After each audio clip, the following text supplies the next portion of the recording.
noite, irmãos. Vamos iniciar o nosso culto de domingo, do louvor, de adoração, de gratidão a Deus por mais esse ano. E comemoramos aqui mais um aniversário da nossa igreja, né? Vamos abrir as nossas Bíblias. O texto que eu quero ler é Isaías 63, capítulo 63, 63, versículos 7 ao 9. Isaías 63, 7 ao 9. Que diz assim: celebrarei as benignidades do Senhor e os seus atos gloriosos, segundo tudo o que o Senhor nos concedeu, e segundo a grande bondade para com a casa de Israel, bondade que usou para com eles, segundo as suas misericórdias e segundo a multidão das suas benignidades. Porque ele dizia: certamente eles são meu povo, filhos que não mentirão, e se lhes tornou o seu Salvador. E em toda a angústia deles foi ele angustiado, e o anjo da sua presença o salvou. Na verdade é porque é só até o 8. Pelo seu amor, pela sua compaixão, ele os remiu, os tomou e os conduziu todos os dias da antiguidade. Eu vendo aqui esse texto, né, de celebração, de gratidão, reconhecendo aí as coisas que Deus fez. Eu lembro também o nosso tempo, né? Nós estamos comemorando agora o aniversário da IBJ, 13 anos, e assim como, né, Isaías diz aqui, nós também nos alegramos, nós vemos o que o Senhor fez, né, de grande conosco, e agradecemos a Ele, né? A gente vê que o aniversário é como se fosse algo que dividisse ali o passado, agora do futuro. A gente sempre marca essa data como especial, né, na vida de todos nós, como também na igreja, e assim também podemos dizer, né? Vendo esses 13 anos todos, né? Eu acho que eu tive presente em boa parte. A gente vê várias lutas, vários desafios, né? Tinha a garagem que a gente se reunia, foi crescendo, fez ali já aquele salão, aquele tempo que a gente conseguiu, com batalhas, com vitórias, às vezes com arroz, sacrifício. E hoje, né, aí depois também fizemos um grande sacrifício, compramos aqui esse terreno, que também não foi fácil. Aí construímos aqui, muitas lutas, né? E alegrias também, né? Inauguração de cada coisa desse, cada pessoa que passou ali conosco. Então, foram várias coisas. Certamente a gente marcou vidas de muitas pessoas, vou dizer assim, de gerações diferentes, né? A minha geração já tem ali, uma meninazinha ali que já nasceu, com certeza vai marcar a vida dela também. Então, são coisas que a gente agradece a Deus, né? Sabe que vem coisas, são várias as bênçãos, às vezes não vem, né? Às vezes, aliás, vem a dificuldade. Eu lembro o texto que Paulo disse: uma porta se me abriu do Senhor. Aí disse: mas há desafios. E às vezes é isso, né? A porta se abre. Aí nós temos desafio, né? Agora o desafio é construir. Aí depois constrói, tem outra coisa, né? Mas nós nos alegramos, nós mesmo fazemos assim como Isaías diz, né? Nos alegrar. Olha para trás e vê tudo que Deus fez no bom. Então, tendo sempre isso em mente, na bondade do Senhor, nós vamos orar, logo em seguida vamos cantar, agradecendo a Ele, porque Ele é digno do nosso louvor, com certeza. Então, oremos. Senhor nosso Deus, nós estamos aqui coração gratos por tudo que o Senhor já fez no nosso meio. Sabemos que o Senhor vai operar cada vez mais. Nós cremos no teu poder, cremos no Senhor, que prometeu que estará sempre conosco. E pedimos que a nossa geração, as futuras, que nós tenhamos aqui o poder de levar a tua palavra e de tocar eles, pois nós sabemos que a tua palavra é toda poderosa. E que se a tua palavra conseguir chegar, certamente ela não voltará vazia, assim como diz o Senhor nos diz. Então nós te agradecemos, pedimos que o Senhor possa nos usar e que possamos assim marcar aqui esse bairro, que possamos ser luz. Em nome de Jesus nós te pedimos, te agradecemos. Amém. Então vamos louvar.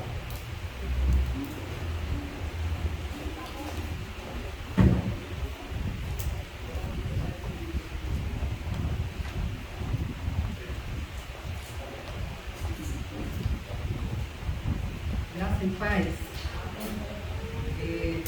Daniel estava falando dos desafios. Nós temos mais desafios pela frente, né? A gente está orando ao Senhor que Ele nos direcione sobre mais uma ampliação, seja com a barraca, seja com uma cobertura, ou seja com nada, mas que o Senhor nos direcione no que devemos fazer. E que a gente esteja em oração. Todas as coisas de projeto de ampliação precisa de um certo volume de dinheiro, né? E para a gente é muito, mais para o dono da prata e do ouro não é nada, né? Mas a gente ore, que toda a vontade do Senhor, que a gente amplie aqui, que a gente consiga ampliar. Se não for, que o Senhor mostre também o momento certo, mas que a gente esteja confiando. E essa obra aqui, que começou há 13 anos atrás, ela não é de ninguém, ela é dele. E como é dele, aí a gente descansa na vontade dele, saber que ele vai fazer o que for melhor dessa igreja. Mas vamos orar, irmãos.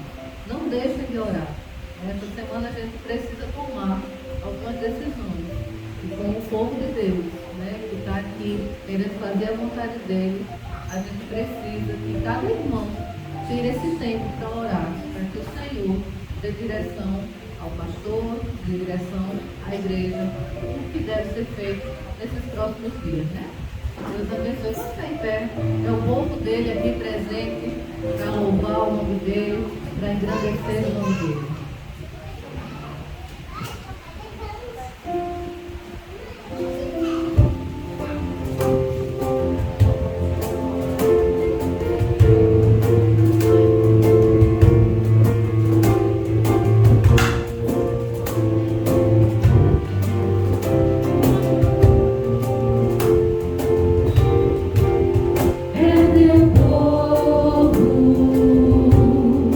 Aqui presente.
Neste dia nós estamos a gozar.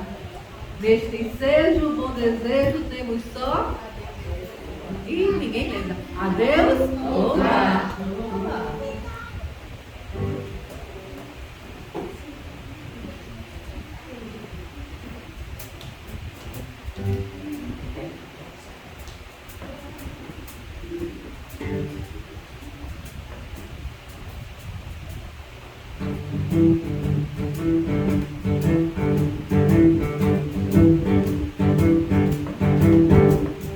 Que alegria neste dia, nós estamos a gozar. Neste ensejo, bom desejo, temos só a Deus louvar. Ó, cantemos com alegria, neste grande e muito festivo dia. Celebremos porque vocês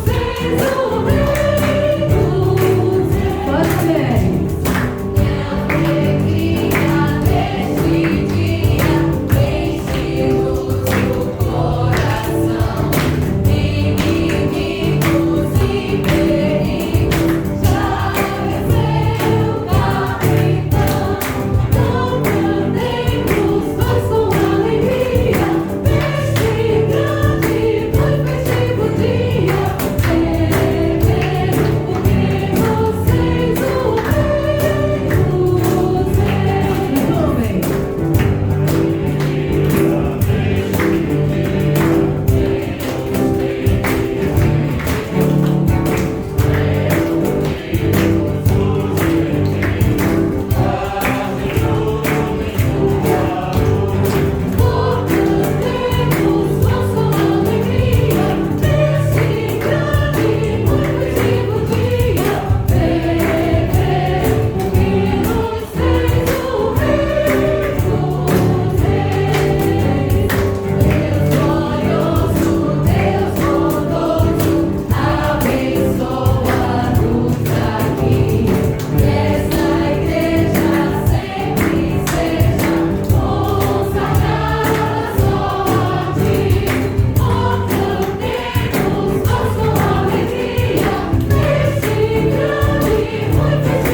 Nós temos várias razões para louvar ao Senhor. Amém? Essa música que fala, essa música diz que temos 10 mil. É claro que não são 10 mil. 10 mil é pouco porque a gente tem para louvar o Senhor. Então vamos cantar com toda a nossa força, né? A gratidão do nosso coração. Seja grato por tudo que o Senhor tem me dado, por tudo que o Senhor já fez nessa igreja.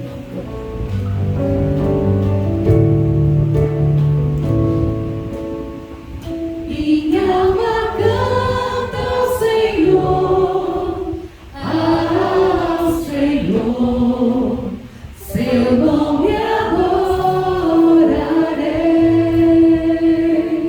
Bendiga todo o meu ser.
que se acabar, ainda assim minha alma seguirá cantando. Por toda a eternidade eu vou cantar. Minha alma canta ao Senhor, ao Senhor, seu nome adorarei.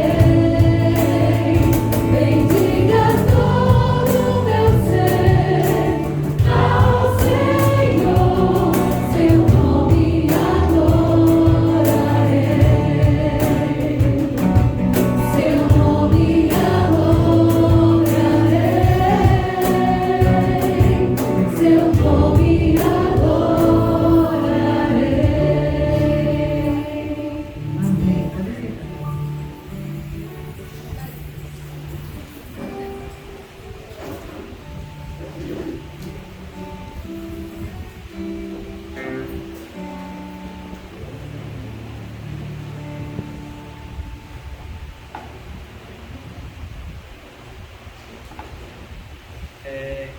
Vamos meditando hoje um pouco, né, sobre o tema do nosso aniversário do Augusto, né, esse tema. Alguém lembra ainda qual é o tema?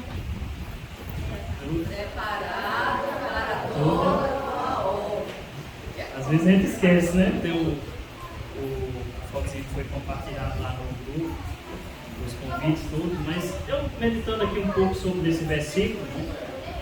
Foge, 2 Timóteo 2:22 diz: foge também das paixões da mocidade e segue a justiça, a fé, o amor e a paz com os que, com o coração puro, invocam o Senhor. Eu lembrando aqui um pouco da minha vida, né? Assim que eu aceitei Jesus Cristo, eu era ainda jovem e alguns dos colegas que eu conheci, né, envolvido aí pelas paixões da mocidade, né, e eu aceitei Jesus no início de outubro, aliás no final de setembro, né, foi no dia 28 de setembro. E alguns colegas que conheci disseram: olha, você é só até o carnaval. Chegou o carnaval, você vai desviar. Porque alguns diziam, né, que seriam atraídos ali por aquele desejo das festas, tudo que o carnaval ali, que a gente conhece, que o pessoal vai lá e, né, entre aspas aqui, curte. E os amigos diziam isso, né? Mas graças a Deus eles estavam errados. E infelizmente eu já vi muitos que aceitaram e infelizmente caíram nessas palavras que essa pessoa disse comigo, né? E imaginei aqui nesse versículo que a gente deve fugir, assim como uma pessoa foge ali de alguém armado, de alguém com a faca, alguma coisa. A gente deve ser também inteligente para fugir de algumas tentações, né? Antes eu vi aquele texto de José lá no Egito, né, quando ele era tentado ali por uma mulher de Potifar, né? E a mulher querendo seduzir José. E chegou um dia que ela, né, na sua trama final, que ela disse: é hoje, que ninguém casa, e ela pegou ele pela roupa e ele fugiu, né? A Bíblia diz que ele fugiu. Aí eu fiquei imaginando assim: José, rapaz, o cara que já trabalhou ali como escravo, o cara forte daquele, deveria ter mata-leão ali nela, já derrubava, né? Sabe? Mas aí às vezes a gente pode imaginar, né? Será que ele fugiu por causa dela ou será que ele também fugiu, né? Por causa dele também? Senão não vou ficar aqui não, eu quero cair fora, né? E a gente às vezes tem que ser inteligente também, né? Assim, ó, se eu for ficar, pode ser, tem alguma possibilidade, o mínimo que seja, que tenha aqui alguma paixão. Então vamos fazer como deve, pegar, dar, né? pé na carreira, como dizer lá no interior, nós vamos correr, porque é o mais inteligente. Então que nós possamos aqui também absorver essas coisas, né, na nossa vida, aplicar e fugir mesmo. Tem horas que a gente batalha, mas tem hora que a gente tem que ser inteligente, tem que fugir. Né? Então vamos aplicar isso aí nas nossas vidas também. Vamos mais uma vez louvar o Senhor.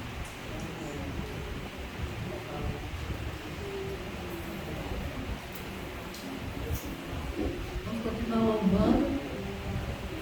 Eu vi ali quando o Daniel falando até o carnaval, eu digo, os crentes com prazo de validade, né? Tomara que a gente não tenha prazo de validade. Vai que vence, né? Se deixa ser vencido. Cuidado com o prazo de validade dos crentes. Nosso prazo de validade é eterno. Né? Amém? Amém. Isso eu pensei que alguém tinha prazo de validade. Até tal dia eu vou ser crente depois. Mas a gente não. Vamos permanecer fiel ao Senhor. Vamos ficar em pé, porque Ele é fiel. Por isso a gente precisa permanecer fiel. Quem puder ficar em pé para louvar o Senhor.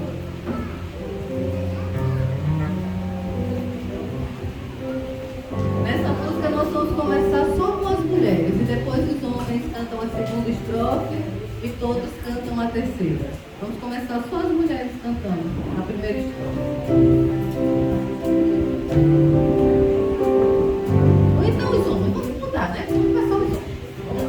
Deixa eu dar um microfone para essa representatividade.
porque a gente precisa ser transformado na nossa marcha enquanto estivermos aqui na terra.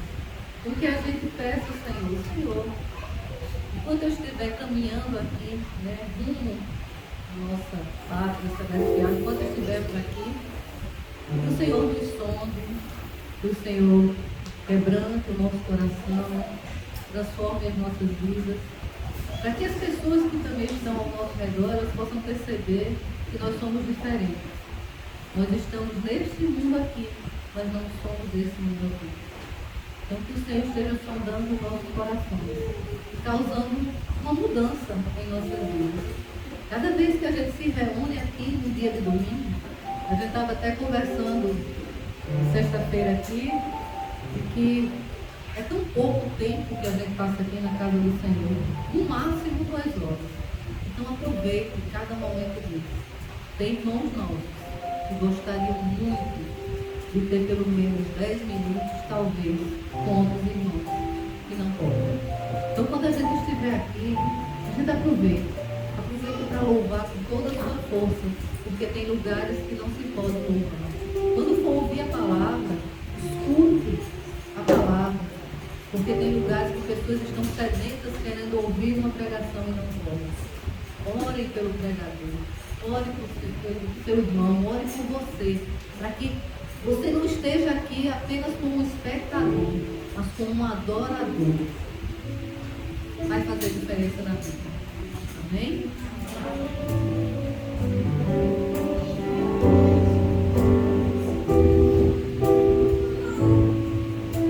Sonda-me, Senhor, e me conhece. Quebranta o meu coração. Transforma-me conforme a tua palavra. E enche-me até que em mim se ache só a ti. E então usa-me, Senhor,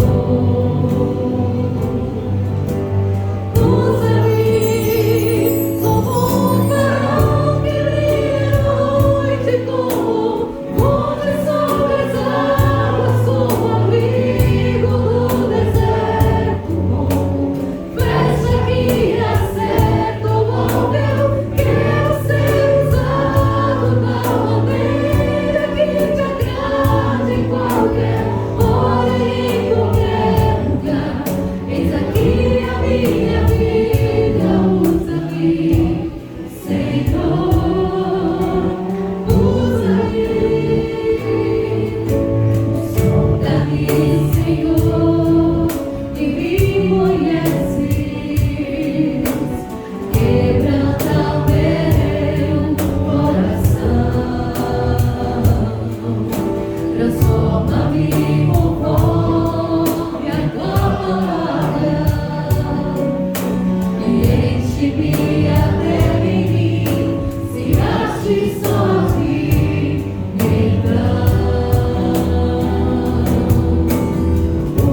hoje, chamar também as crianças, vou orar por elas.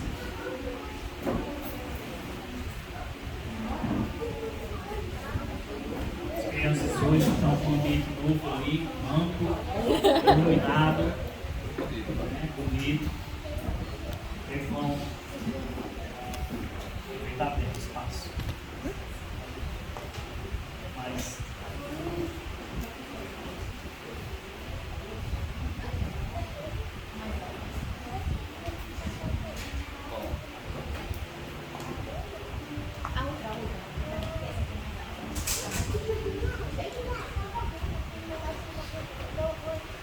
então, pastor, Senhor, nós agradecemos o privilégio que o Senhor nos concede de ter as suas crianças aqui conosco, o Senhor nos sabedoria, para sabermos conduzir de melhor maneira, educá-las na palavra do Senhor, rogamos por suas vidas futuras, os empreendimentos que ainda vão desenvolver, os desafios que vão enfrentar, que o Senhor use de misericórdia, para elas possam permanecer firmes no Senhor. Dá seus pais e responsáveis cuidado com elas, sabedoria para educá-las e que possam ser exemplos no Deus dessas crianças. Em nome de Jesus. amém. Pronto.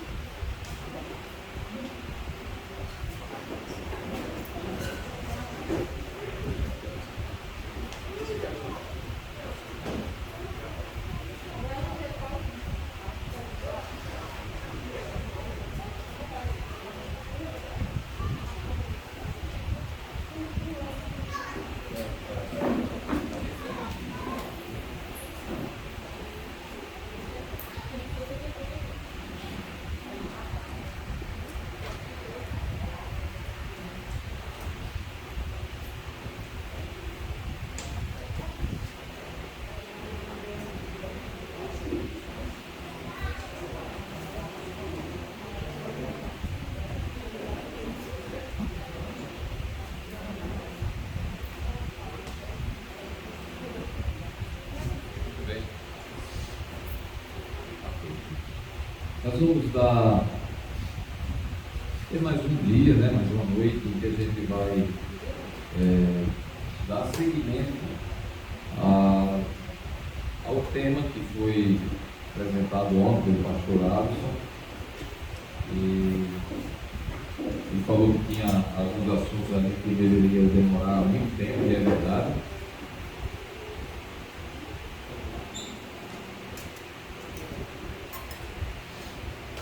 Mas vou ressaltar só mais algumas coisas. Vou usar o texto, está lá em 2 Timóteo, capítulo 3. Capítulo 3 de 2 Timóteo.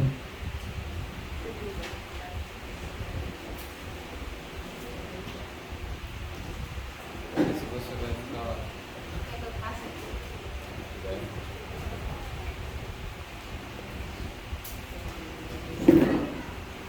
Capítulo 3 de 2 Timóteo.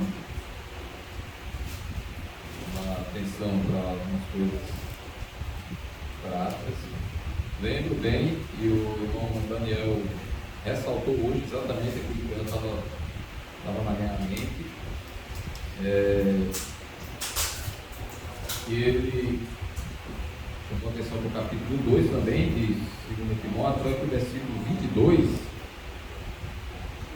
quando ele destacou uma coisa interessante, né? As companhias, os relacionamentos que nós escolhemos, né? Que nós desenvolvemos com outras pessoas. E só mudaria um pouquinho aqui a maneira de falar, que seria o seguinte: o texto lá diz, no capítulo 2, ele diz, olha, que tem coisas que você deve seguir não sozinho, mas com outras pessoas, né? Outras pessoas que também têm um coração puro e que invocam o Senhor com coração puro, e buscam o Senhor do mesmo jeito. Isso vai mantendo aquele relacionamento saudável, fortalecendo, né, a pessoa. E outro texto diz que ferro com ferro, eles vão se amolando ali, eles vão se afinando, né? E eles, pessoas que têm o mesmo interesse, né, que invocam o Senhor de coração puro.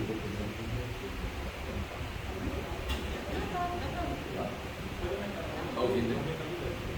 Como se eu não tivesse ouvido. Assim. Pode ser um problema realmente, né? Idade, né? Problema técnico da pessoa. Não precisa da terapia. Né? O problema técnico da pessoa, né? Às vezes é isso também. E ele chamou muito bem isso aí, atenção nesse ponto, né? E precisamos ter boas companhias com quem a gente possa invocar o nome do Senhor, coração puro, seguindo essas grandes virtudes aqui de justiça, fé, amor e paz. Né? E hoje eu chamaria atenção para um aspecto prático, trazendo alguns exemplos e mostrando a importância da fonte que pode gerar essa boa obra, a fonte da preparação para a boa obra, onde está. Né? E a gente faz a leitura nos alguns versículos anteriores, que é o versículo 17, e ele traz realmente já a resposta. A gente não vai nem demorar muito hoje por conta disso. Né? Além disso, não, eu acho que não, estou errado. 3, capítulo 3, desculpa aí. 3:17. Ele diz: a fim de que o homem de Deus seja perfeito e perfeitamente habilitado para toda obra. Essa aí é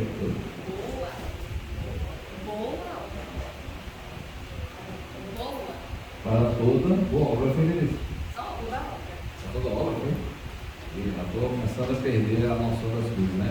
Perdendo palavras, isso aí é preocupante, viu? Preste atenção para me corrigirem aí, né, irmã Célia? Né? Tá de olho aí, né? Para corrigir aí. Bem, então eu chamaria a atenção um exemplo, né, para a gente considerar de forma prática, algumas boas obras. A gente pode pensar, no primeiro momento, em boas obras, obras de caridade e tudo mais, não resta dúvida de que faz parte. Né? Mas tem uma outra coisa. Eu fiz uma pesquisa rápida, não tem boa obra na Bíblia, né? Aí, lá no livro de Neemias, fala-se de uma boa obra que ele estava fazendo. Neemias foi um grande construtor, né? Um grande líder do povo hebreu, na época ainda do cativeiro, né? Do cativeiro, e eles voltavam, né? Estavam começando a voltar para reconstrução da cidade, os muros quebrados, né? Depois da invasão da Babilônia, foi destruído tudo, né? Tudo quebrado, tudo destruído. Você tem ideia disso? Basta olhar as imagens, que às vezes eu nem fico olhando mais esse negócio, as imagens de guerras, como ficam as cidades, os prédios, né? A destruição. Hoje, realmente, com a possibilidade de uma destruição muito maior, né? Porque os armamentos são muito mais nocivos, mais destruidores, né? Mas não era diferente também aquelas construções que havia, eles derrubavam tudo, queimavam também, incendiavam tudo. Então era dramático. E Neemias foi um homem que, usado por Deus e autorizado pelo rei, né? O rei que era dominador naquela época. Não foi nem o rei que invadiu, né? O rei que invadiu inicialmente foi Nabucodonosor. E a essa altura já estava sob o Império Persa. E aí Neemias foi autorizado a voltar com outros homens, com outras pessoas, para a reconstrução lá de Jerusalém. Os muros, tudo, e também o templo, né? Então há uma reconstrução. E ele diz lá no capítulo 2, Neemias 2, verso 18, ele fala justamente disso. E lhes declarei, falando para as pessoas, ele fez uma análise toda, fez uma vistoria geral na situação da cidade, e ele diz: eu lhes declarei como a boa mão do meu Deus estivera comigo, e também as palavras que o rei me falara. Ele recebeu a autorização do rei, ele recebeu recursos do rei, ele recebeu autorização para que o rei, para que as pessoas do reino, né, do império, liberassem material para a construção. E aí ele vai relatar para as pessoas: olha como Deus abençoou a gente, como Deus foi comigo, mostrando o que eu deveria fazer, e como as coisas que eu intentei fazer, Deus foi abençoando. Até o rei foi muito benevolente, né? Deus moldou o coração do rei, ele foi lá no coração dele e deixou ele sensível àquela situação. E olha só o que aconteceu. Aí lembra agora do relato de Daniel aqui no início, né? Como Deus foi, pouco a pouco, né? Não foi também de uma hora para outra, assim, mas aos poucos ele foi concedendo a gente aqui esses passos, né? Cada passo para melhorar as instalações, para melhorar as condições, para fazer o culto ao Senhor. Então, e assim Daniel, claro que Daniel foi uma proporção muito maior, né? A gente não teve apoio de rei, não só do rei dos reis, né? E ele foi realmente abrindo as portas em cada momento, de modo que a gente chegou até esse momento aqui. Neemias vai relatando para as pessoas, para que as pessoas pudessem ter confiança. Deus tem aprovado esse projeto, Deus autorizou tudo isso, Ele abriu as portas desde o início, o rei foi favorável, ele foi abençoando, e as coisas foram andando. Deus está no controle. Então isso dá segurança para o povo de Israel, dava tranquilidade para Israel. Deus tem aprovado esse projeto, Deus tem aprovado esse empreendimento todo. Então vamos firmes, né? Então dava segurança e ânimo.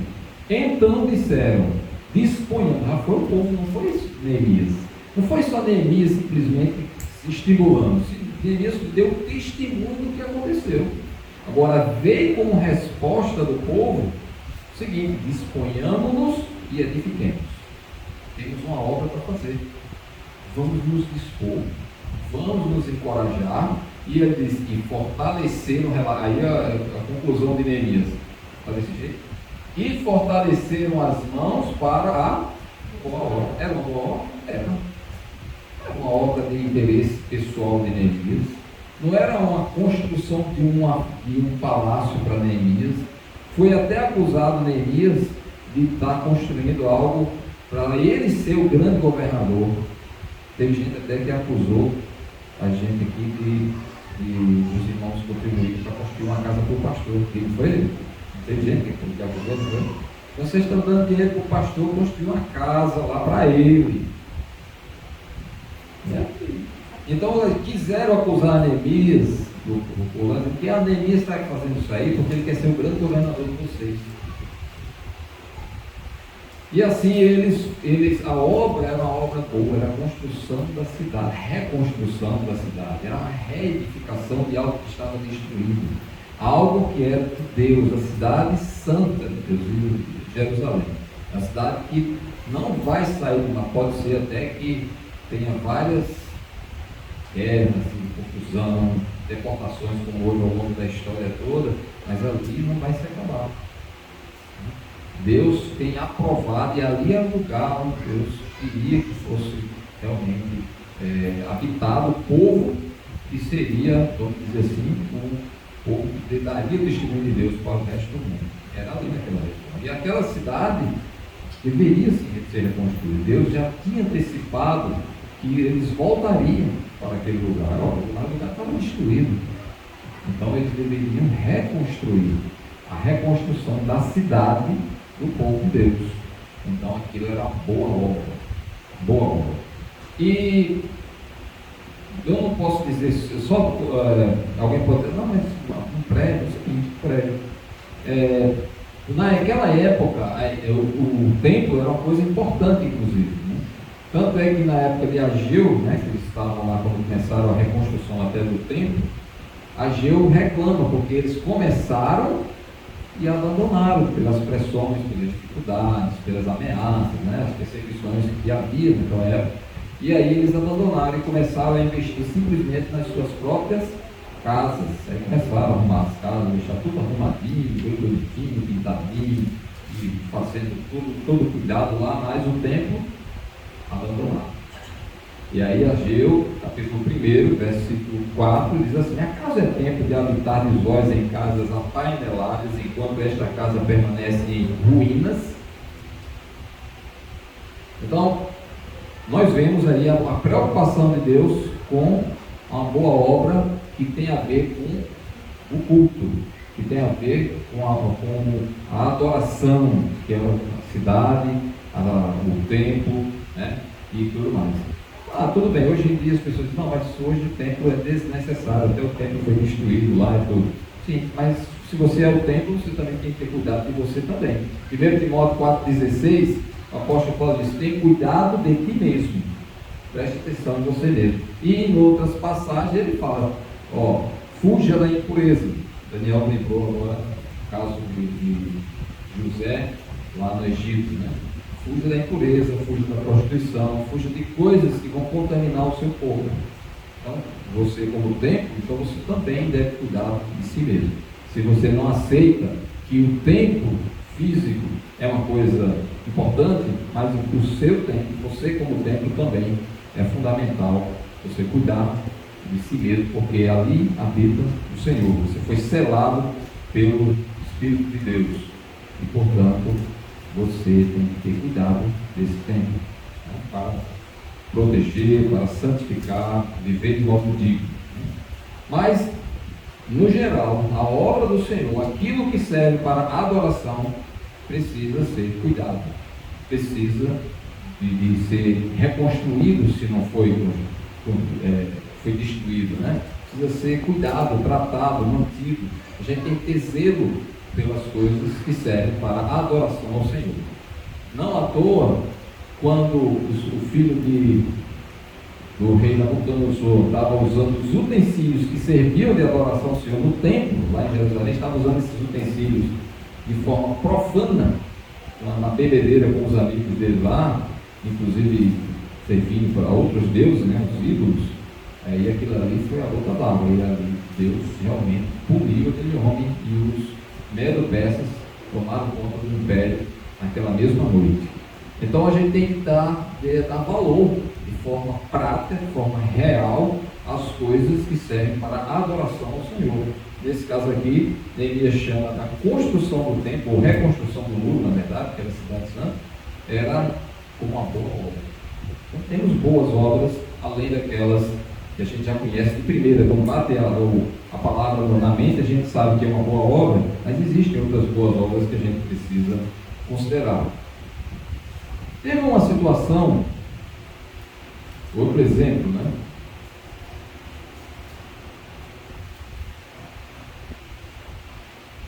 Outro exemplo é um exemplo que aconteceu com Jesus. Está lá em João, capítulo 10, versículo 30 em diante, né?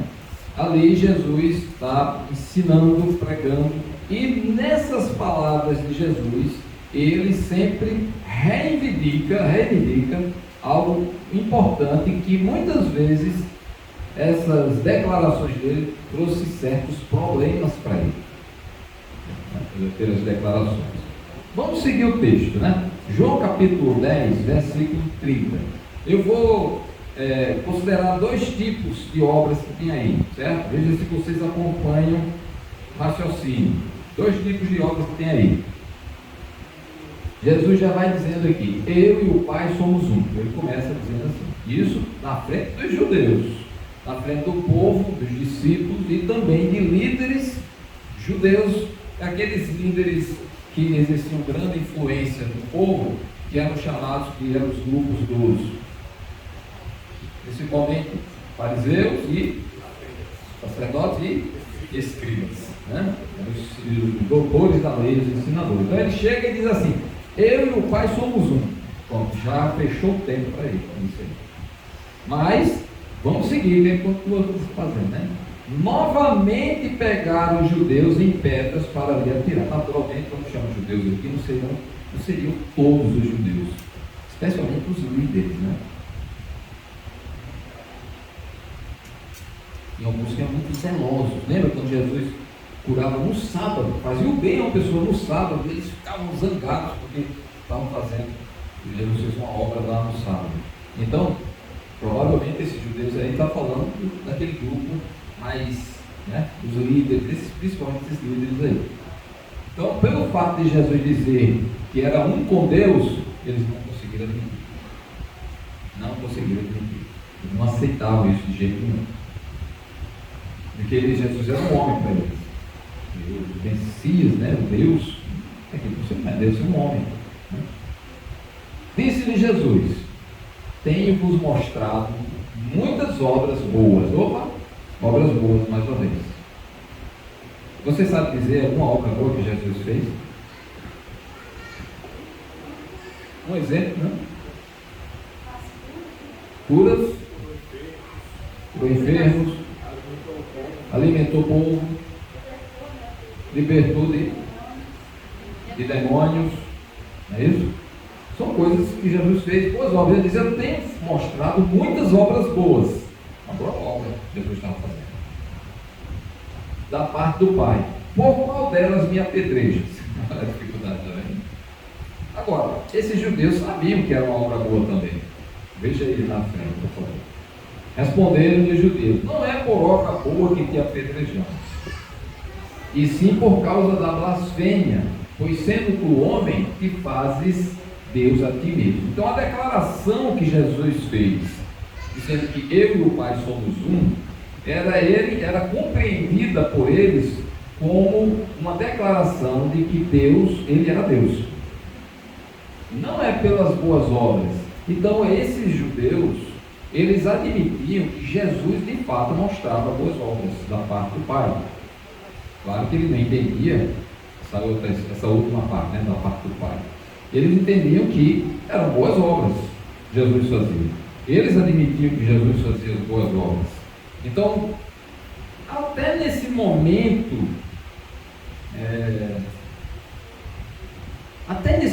aí, eles conseguiram até engolir Jesus fazendo boa obra no sábado. Até aí. Porque o que eles não conseguiram absorver de jeito nenhum foi Jesus declarar que era Deus. Aí isso eles não conseguiram declarar, absorver isso de jeito nenhum. Então, existe uma obra boa que foi admitida pelos judeus, que eram, esses judeus seriam, diga-se, os líderes, que tem muitos judeus que creram em Cristo, né? Mas os líderes da religiosa, e eles admitiram que Jesus fazia boas obras. As boas obras de Jesus, que a gente já colocou aqui. Quando se faz esse tipo de boa obra, dificilmente a pessoa é condenada. Esse é o tipo de obra boa que até as pessoas conseguem, com seu raciocínio, ainda que mundano, conseguem entender que é uma coisa boa. Admitem a criação até de organizações não governamentais que buscam fazer caridade, né? Admitem que a igreja, por exemplo, seja aquela que chega na rua e vai distribuindo alimentos para as pessoas, roupas, né? Aqui já foi feito, né? Distribui roupas, distribui objetos de utilidade para as pessoas, que leva remédio para algum lugar, que faz visita a uma casa de assistência e ali distribui, por exemplo, algum tipo de donativo qualquer que sirva de utilidade para aquelas pessoas. Admite que na igreja fale que devemos viver em amor. A Bíblia ensina aí, viver em amor, viver em harmonia, buscar a paz. Isso parece ser uma coisa boa e que é admitido por todos. Os judeus conseguiam conviver com Jesus enquanto ele fizesse essas coisas. Talvez ele não fosse crucificado se Jesus continuasse a fazer tudo isso. E um filminho que a gente assistia no passado, lá na casa do irmão, no início, e acho que ainda tem esses vídeos. E o camarada, depois que viu Jesus multiplicando o pão e alimentando as pessoas. Então ele viu o interesse naquilo ali, ele gostou da ideia. Ele era padeiro, ele queria ser sócio de Jesus, né? E aí ele ia conseguir trabalhar bem menos e ganhar bem mais, né? Ele queria ser sócio, queria Jesus do lado dele.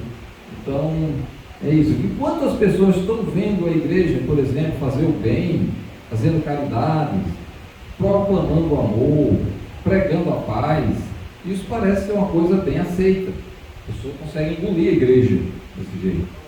Porém, Jesus fez uma coisa que eles não admitiram. Porque Jesus disse que era Deus, dizendo assim: eu e o Pai somos um. E aí, aqui no final, ele diz: te fazes Deus a ti mesmo. A outra tradução: te fazes Deus a ti mesmo, do mesmo jeito, né? Essa aí também era uma boa obra de Jesus, ser o próprio Deus, ser testemunha da palavra de Deus, né? E fazer a obra do Senhor, no sentido de que ele deveria ser Salvador, ser o Cristo, o Redentor, aquele que pagaria o preço, morreria na cruz, o Cristo, o Messias. Essa é a obra maior que Deus fez em nosso favor. E é uma obra tão importante que em algum momento a gente ouve aquela expressão de assim: Deus amou o mundo de tal maneira, é o próprio Jesus que diz, né? Que deu o seu Filho. Isso não é uma coisa normal. Isso não é uma coisa, do ponto de vista de justiça, não faz sentido. Os homens pecadores e um Deus justo entrega um Filho Santo, inocente, para morrer em favor desses pecadores. Não bate a conta. Não faz muito sentido. E aí ele amou de tal maneira o homem que deu seu Filho, que é a maneira dele salvar, de ter a vida eterna, porque de outro jeito ele vai perecer. Não há outro jeito, a não ser esse. Ele deu o Filho, ele amou de tal maneira o homem que deu o seu Filho, para que todo aquele que nele crê não pereça, mas tenha a vida eterna. Claro que se Deus tivesse uma outra solução, não daria para a salvação. Mas a única solução é essa. Essa é uma obra que a gente não tem como valorar, não tem como dar valor a isso. Então Jesus desce e se apresenta como um homem, que aparece se apresentar como um homem, porque precisava morrer. O homem, Deus não morre, mas o homem morre. Ele assumiu a posição de homem, carne, se fez carne, e tinha que morrer. Então isso aí, essa obra eles não conseguiram aceitar. Olha só. Então existem obras boas que os homens conseguem aceitar, boas obras, a boa obra. Mas existe uma boa obra excelente que a gente não consegue entender o valor dela, a importância e o alcance disso, e que o homem mundano não consegue absorver. Não consegue. Os judeus não aceitaram essa boa obra de Jesus, ser o Cristo, aquele que veio da vida. Era necessário que eles se arrependessem, crescem nele, assumissem que ele é digno de adoração, né? Se dobrassem perante ele. Era esse o caminho.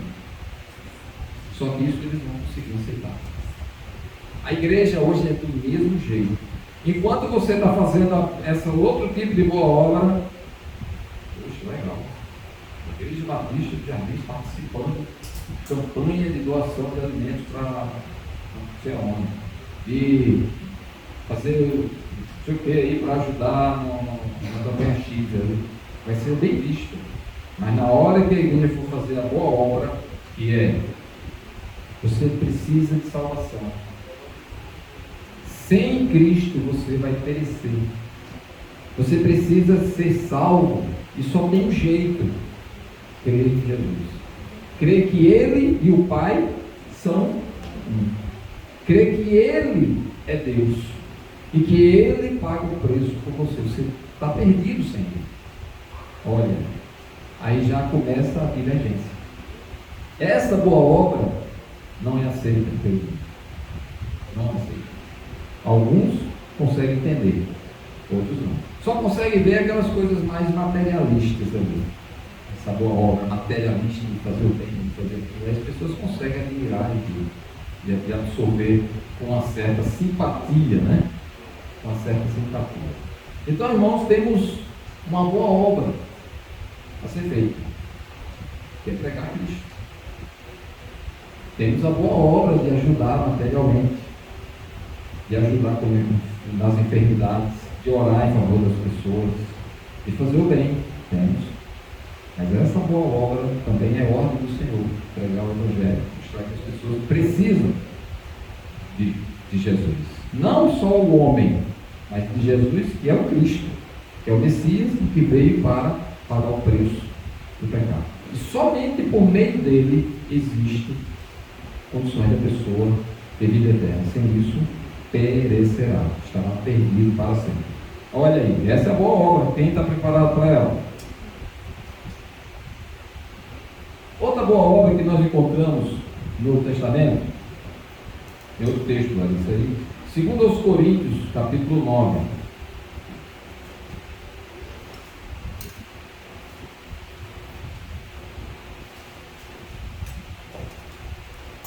Isso é mais fácil de entender. Bem fácil. 2 Coríntios, capítulo 9, versículo 7.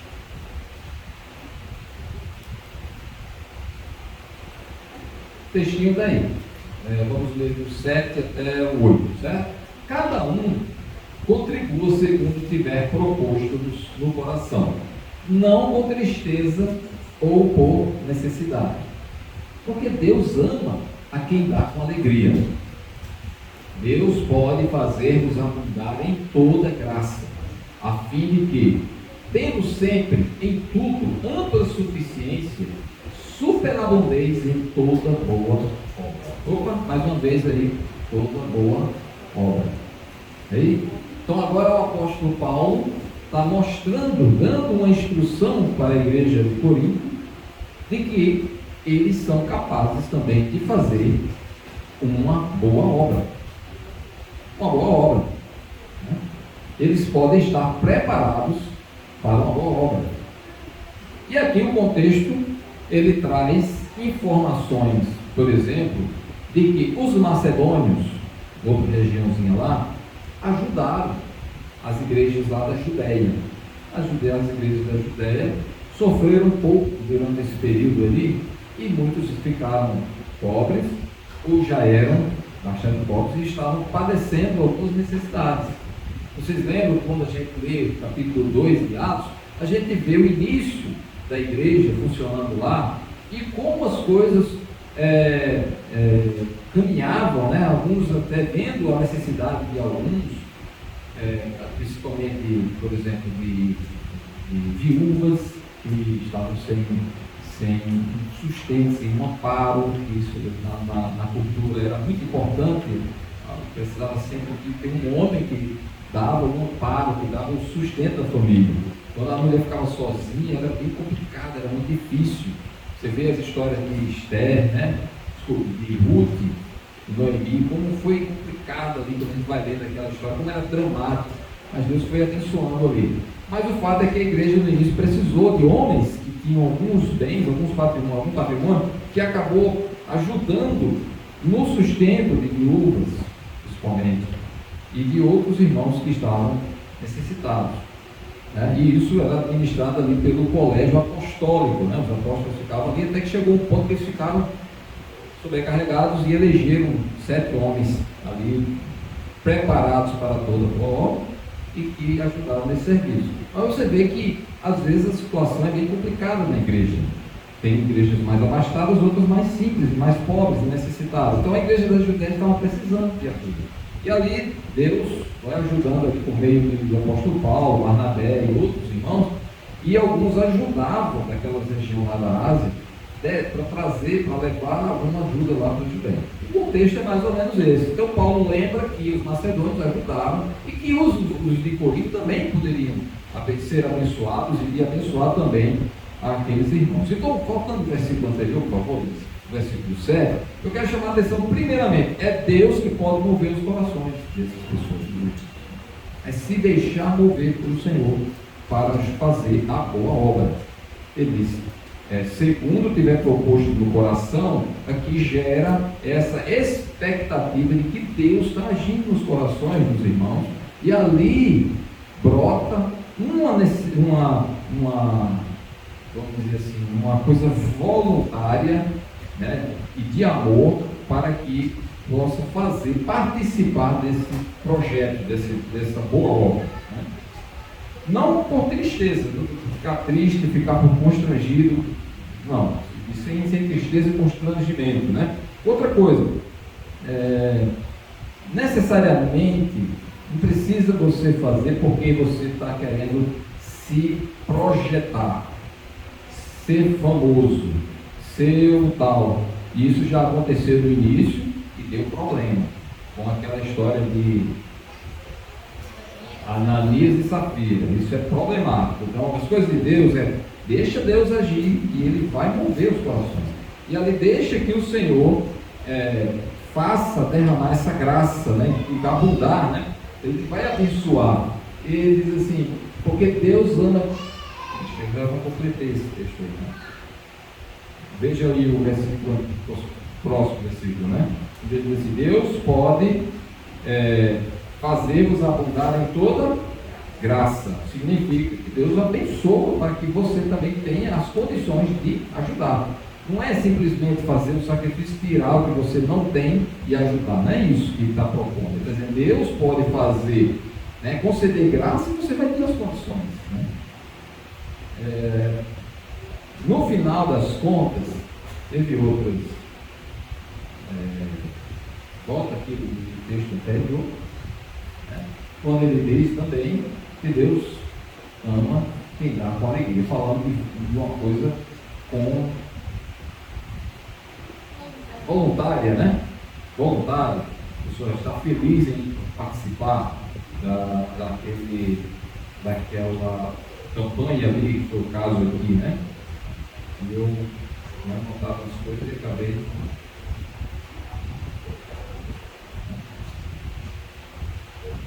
E ali, então veja só, ele fala da alegria, da graça que vem da parte de Deus, é Deus que dá o suprimento para que a pessoa possa ter abundância o suficiente para até ajudar outros. E tem uma outra coisa, isso aí está segundo Coríntios 9, né? Veja o versículo 12, olha que ele vai falando aí no final, né? Porque o serviço desta assistência não só supre a necessidade dos santos, mas também redunda em muitas graças a Deus. Olha só a visão que o apóstolo Paulo tem com relação a isso, o propósito, né? O que é que vai acontecer em virtude desse trabalho. No final, o propósito qual é? Ele diz, olha, o serviço desta assistência é a mesma coisa que serviço desta assistência, é a mesma coisa que serviço nessa ação cultual, tem a ver com o culto. Essas palavras que estão aí, os textos aqui eu tirei de um comentário, e o camarada justamente disse que no original esse texto, ele tem a ver com culto, algo que era, não necessariamente culto a Deus, mas é a expressão que indicava uma coisa regular, como se fosse uma liturgia, algo que a pessoa praticava regularmente, por exemplo, perante as autoridades, como o recolhimento de impostos, por exemplo, era um rito que tinha, que você vai lá e cumprir aquilo lá. Então ele fala nessa expressão como se fosse algo cultural, como se fosse algo litúrgico, que você praticava como uma forma de culto, né? Cultuando a Deus dessa forma, quando ele usa essa expressão, serviço desta assistência. Depois ele fala também que, voltando lá na lição, Deus ama quem dá com alegria, não é isso? Deus ama quem dá com alegria. Então isso produz o quê? Alegria. Você quer alegrar a Deus? Deus ama quem dá com alegria. Então ele está feliz, que quer alegrar o coração de Deus, quer deixar Deus satisfeito quando você faz as coisas para a obra dele com alegria. Deus ama quem dá com alegria. Se você está fazendo com tristeza ou constrangido, não parece ser essa a melhor situação, a melhor condição para agradar a Deus. Porque Deus vai se agradar com a alegria do que você faz para a obra dele. Volta para o 12, por favor. E mais duas coisas que a gente observa. Esse tipo de boa obra vai suprir a necessidade dos santos. Há uma necessidade real que vai ser suprida, aí do ponto de vista social, a gente enxerga e parece ser uma coisa interessante para as pessoas verem isso, né? O mundo vai acolher, mas também redunda em muitas graças a Deus. Então aqueles pobres necessitados lá, era a igreja, está falando da igreja, não está falando nem de fora, eram igrejas mais carentes, e vinham essas contribuições de outras igrejas mais distantes, em direção a elas, levadas por esses irmãos lá, esse conjunto de missionários. E isso, quando eles recebiam, vocês acham que eles iam ficar tristes? O que aconteceria na hora que eles recebessem, na hora mais difícil ali? Graças a Deus. Felizes. Além de atender uma necessidade material, eles iam observar, iriam compreender que Deus estava cuidando deles, usando outros irmãos, naturalmente, usando outras igrejas, até pessoas que eles nem conheciam.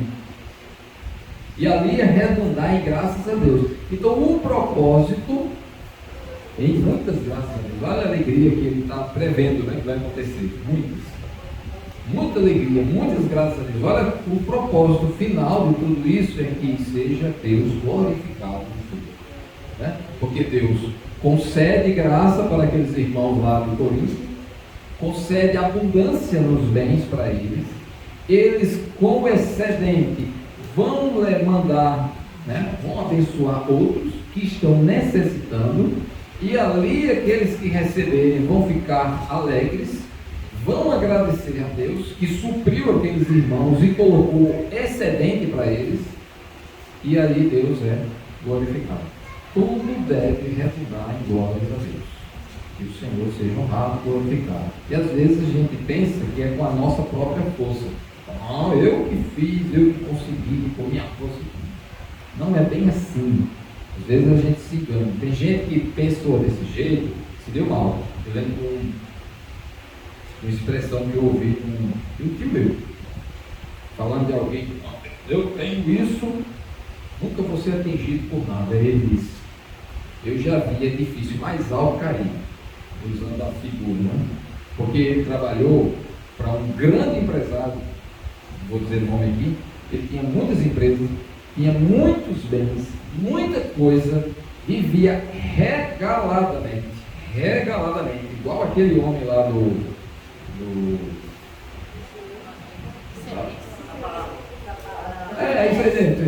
isso aí, tá? Regaladamente, ele era do que a gente costuma dizer, do bom e do melhor, e melhor ainda, né? Então, era da ostentação para cima, o negócio dos tops, lá das galáxias para cima, tá? O que você pensasse, né? Era assim, desse jeito.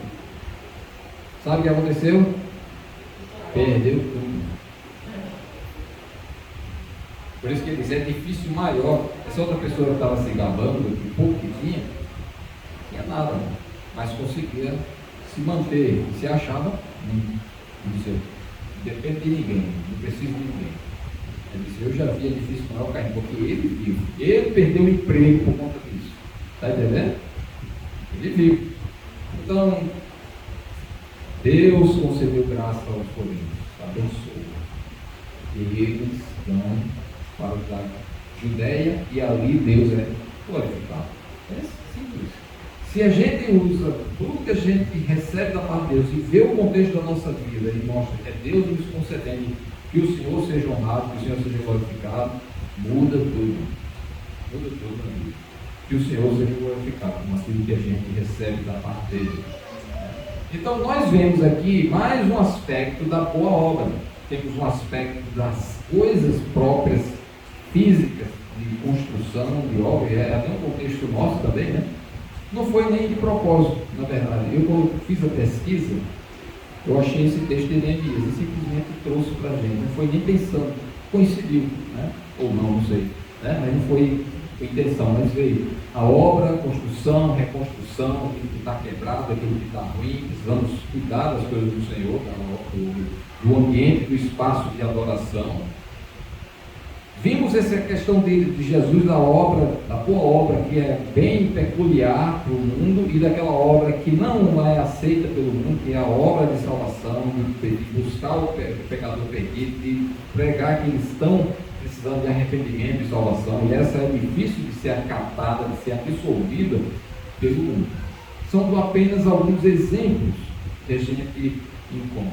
Mas no final das contas, para a gente entender aí, preparados para a boa obra, né, para toda boa obra, que são várias, quero chamar a atenção para a origem de tudo isso, essa preparação. Essa não é uma preparação do homem, não é simplesmente o homem estudar qualquer coisa, fazer um curso lá em Harvard, na universidade lá, fazer não sei aonde, e fazer um curso de especialização em MBA, não sei o quê. Não é bem desse jeito. Aí a gente vai para 2 Timóteo, capítulo 3, versículo 16.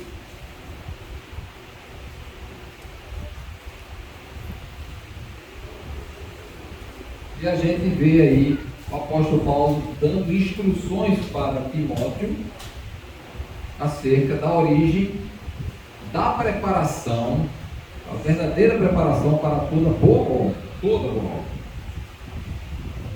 Ele diz assim: toda a escritura é inspirada por Deus. Toda a escritura é inspirada por Deus. E o apóstolo Pedro reforça isso lá na frente, quando ele diz: nunca, jamais qualquer profecia foi dada por vontade humana. Entretanto, homens santos falaram da parte de Deus, movidos pelo Espírito Santo. Então agora ele ressalta o poder que a Escritura tem para isso. Depois ele segue. E ela é útil, ela tem uma utilidade, não é simplesmente teórica, nem um livro de contos, de fantasias, de histórias, mas ela tem uma utilidade para ensino, repreensão, correção e educação na justiça. Aí eu vou falar as mesmas palavras do pastor Alisson ontem, vamos lá para a gente aqui hoje tratar de cada uma dessas nuances aqui da Escritura.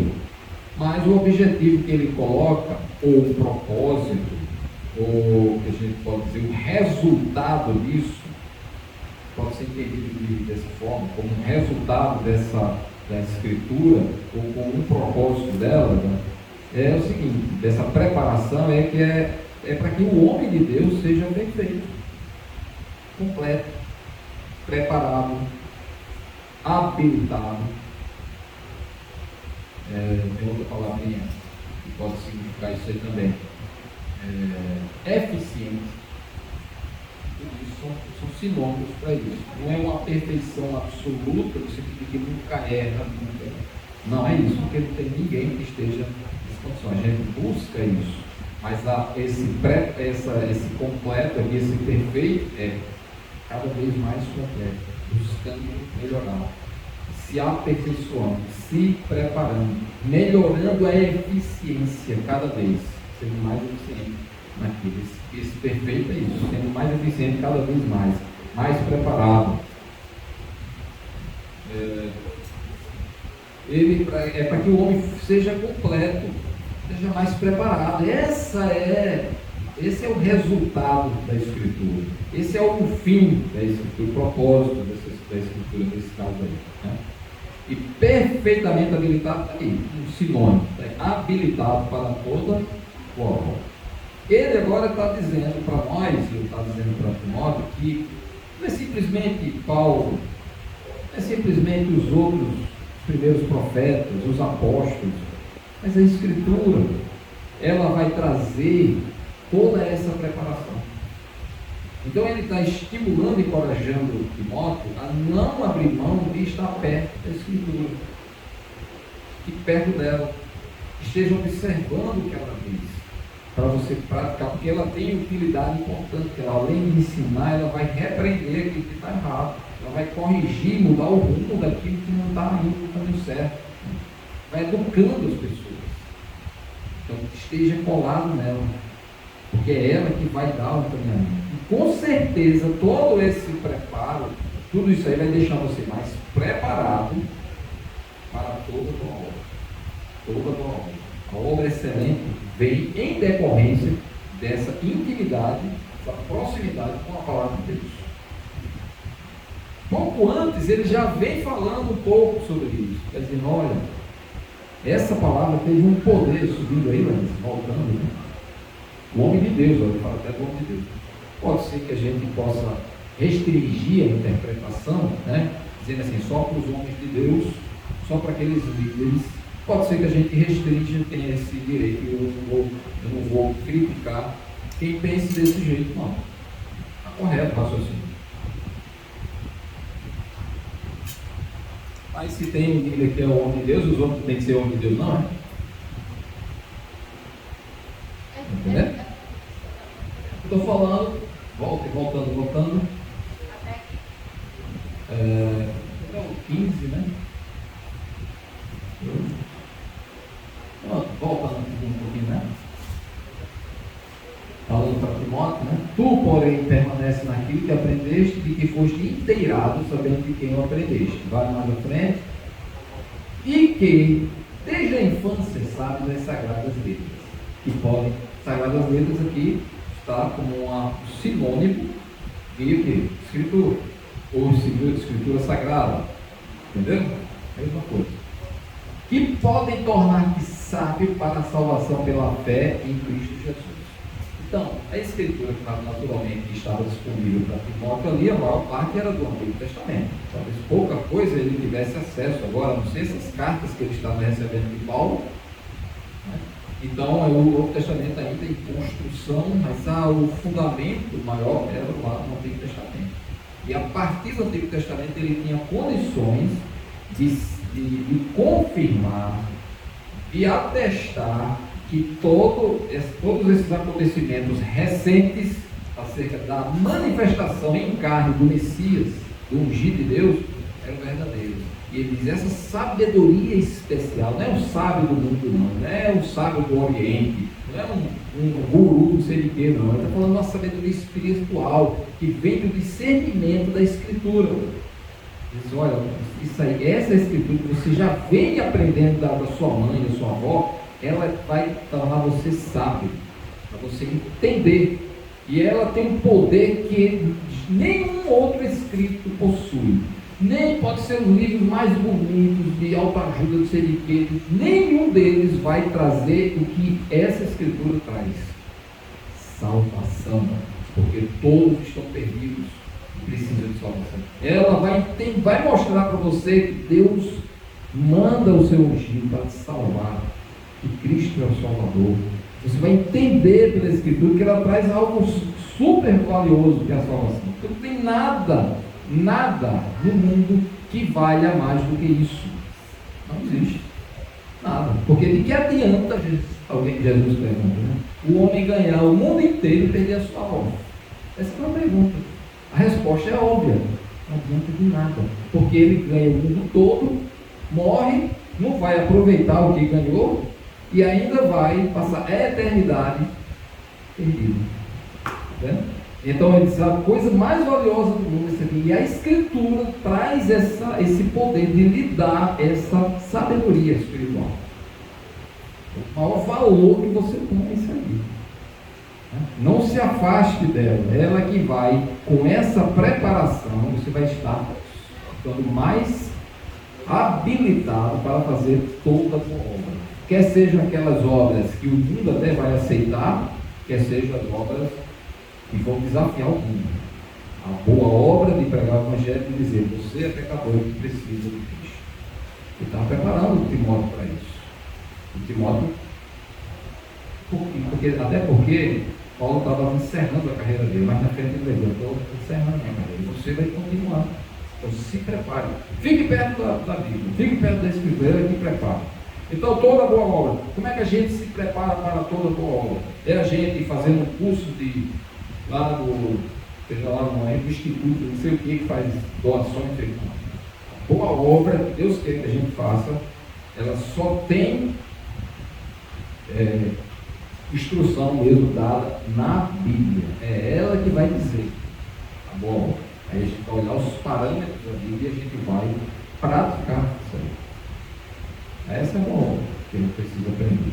Não vai, algumas coisas serão compatíveis com o que o mundo, de uma maneira geral, absorve. A gente já viu que os judeus aceitaram boas obras de Jesus, mas não aceitaram toda boa obra, certo? Mas o homem de Deus tem de estar preparado para só uma boa obra, toda boa obra.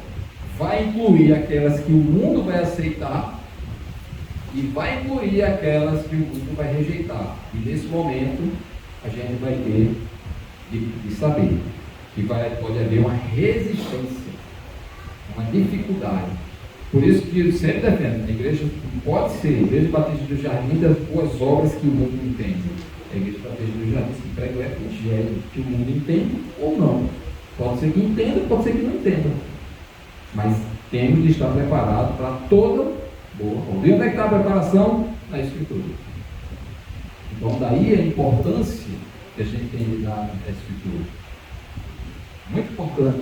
Era tão importante para Timóteo, não tinha noção do que ia acontecer logo em seguida, depois que Paulo morre e tudo mais, o enfrentamento que a igreja teria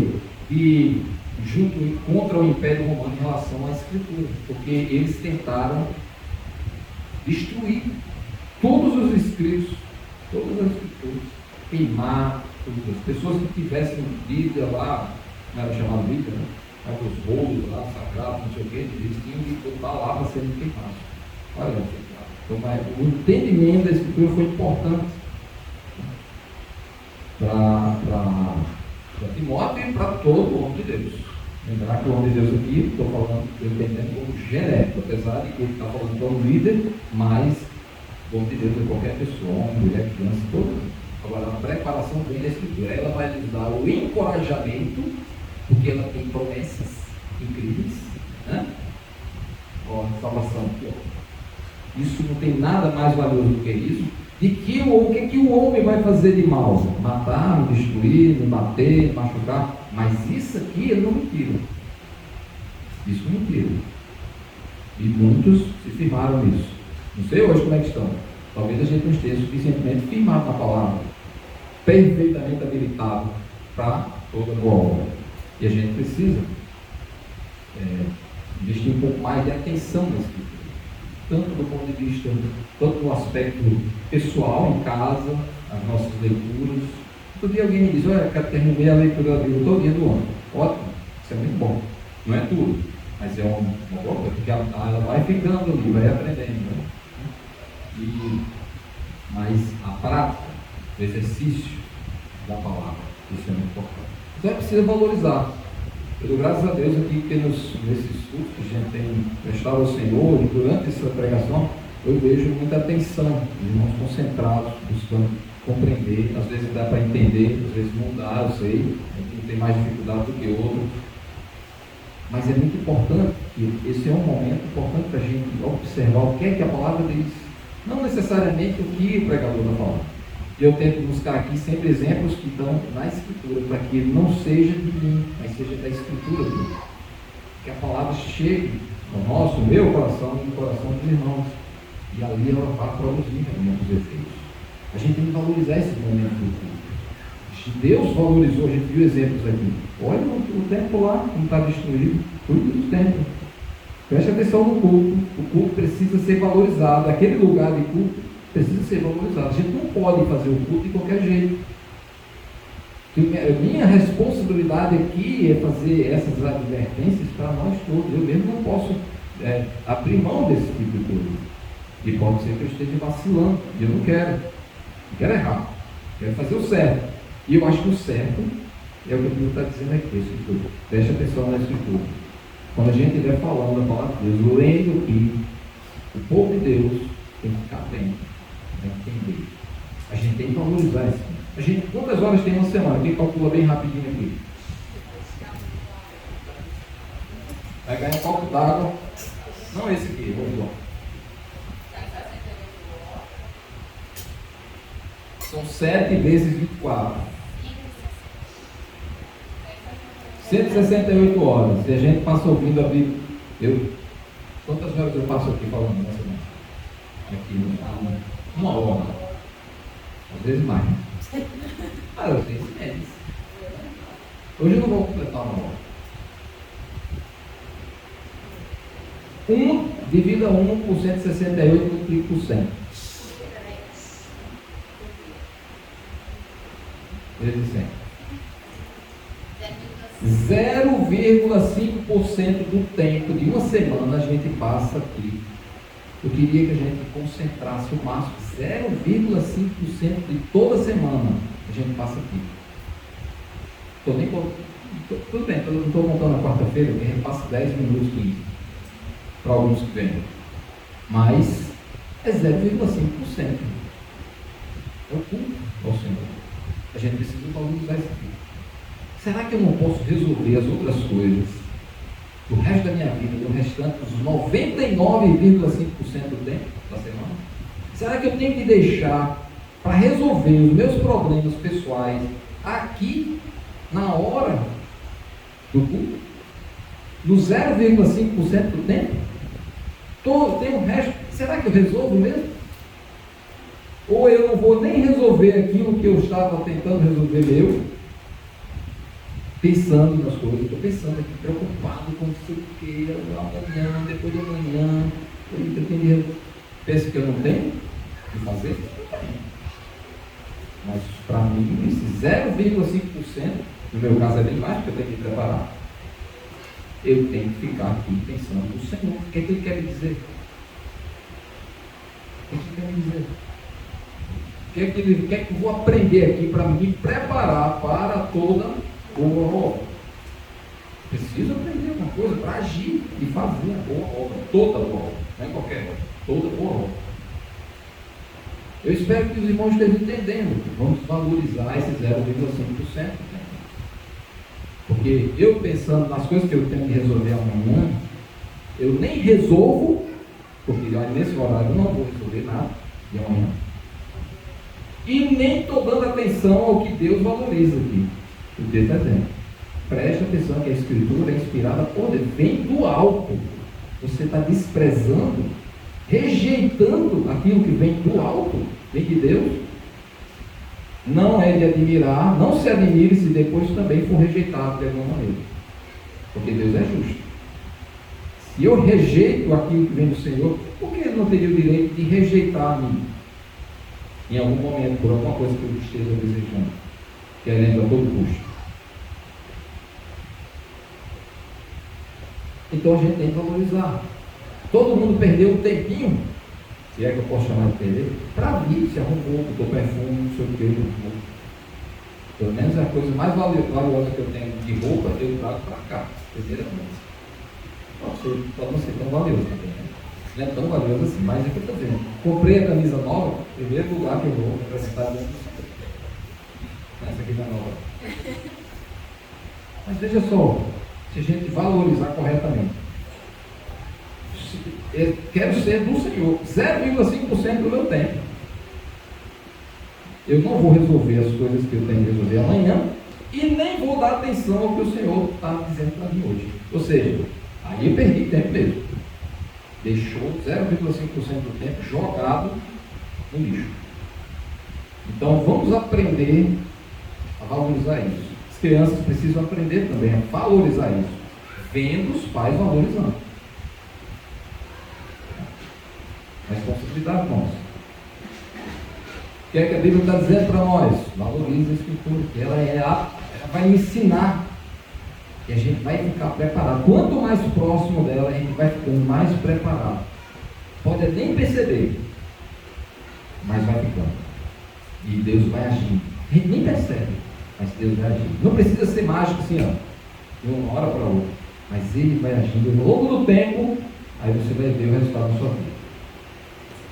Deus nos abençoe nos ajude a compreender a vontade dele para nós, que a gente possa ser mais próximo da palavra, que ela tem poder para nos preparar para toda boa obra, que a gente possa fazer a boa obra do Senhor, né?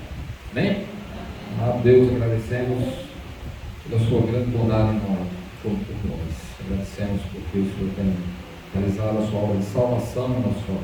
Ajuda-nos a compreender tudo isso pela palavra e também nos preparar por meio dela também para toda boa obra. Abençoa teu povo, Deus. Ajuda-nos a tua provisão, o teu cuidado, sabedoria, compreensão da tua palavra para sermos úteis diante de ti, em nome de Jesus. Amém.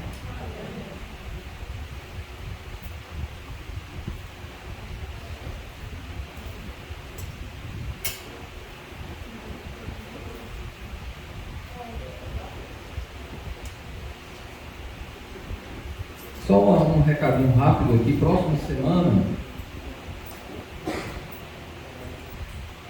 que hoje é o dia 13, né? 13, 16, 19, dia 19 é reunião de homens e mulheres, não é isso? E reunião de homens e mulheres, 19 horas. Pode ser que... 18 horas. E no final do mês, último sábado, 4h30, programação com as crianças. Aí sim, crianças pode vir com tudo aí, certo? E agora pode ser que para os homens a gente faça uma mudança nesse horário, para os homens. Eu vou avisar antes, tá certo? Porque aí a gente vai fazer em outro lugar. Não vai fazer aqui. As mulheres vão perder o privilégio da presença. Não, deve ter bem no horário das mulheres também, tá? Mas seria antes, seria mais cedo, certo? Em outro lugar. Isso vou confirmar durante a semana, eu aviso. Tá bom? Aí a gente vem daqui e vai. Pronto, aí a programação desse mês ainda. Próximo mês, então, estou aguardando aqui a presença de um colega que estudou comigo na época da Marinha. O nome dele é Ronaldo Fonseca, ele é pastor na igreja lá no Pará, e ele está vindo para cá no período da Páscoa, então acredito que vai dar certo. Se tudo der certo até lá, ele vem pregar aqui no dia no domingo. Pastor missionário. Qual foi o dia que a gente marcou com eles? Quarta-feira, mas é depois do final de março, né? Então, no início do mês de abril, nossa calendário aqui, velho, por favor, calendário. Calendário, clica aí, pronto. Volta isso. Estamos aqui no mês de abril, então temos aqui. Não, eu acho que é lá, 29 e 30, né? Então volta para o mês de março. Finalzinho do mês, ó. Dia 30 aqui, ó. Ou seja, tem essa quarta-feira que vem dia 16, tem a outra dia 23, e no dia 30, o pastor Milton, o missionário Milton e sua esposa, e os filhos devem estar aqui também, né? Eles vêm para uma conferência lá na igreja Shekinah e vêm para Novo Parnamirim. Sobrou para a gente a quarta-feira, né? Tudo bem. Então, aí fica marcado para quarta-feira, dia 30, aqui. Aí a gente vai ter que vamos tentar começar mais cedo, certo? 7 horas, aí a gente faz como a gente fez outro dia aqui, cuscuz com ovo, né? Faz um lanchinho com eles aqui, certo? Vai ser um momento só bem familiar, né? Então fica marcado isso, né? Então o missionário que a gente apoia aqui, né? Então os irmãos foram convidados para a gente fazer esse lanche com eles aqui, né? Principalmente dia 30, na quarta-feira, né? Marca a agenda aí, faz alguma coisa, eu vou ajustar o horário também de trabalho para poder estar com eles aqui. Ok? Mais alguma coisa? Temos uma música para encerrar?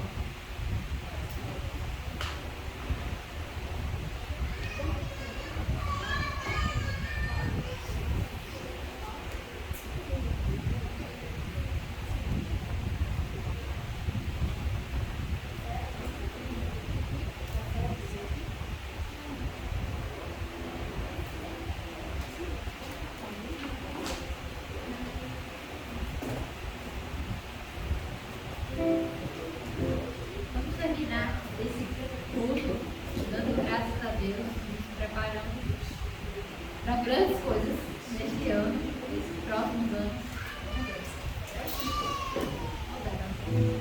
Mas vamos ficar de pé.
Ensino e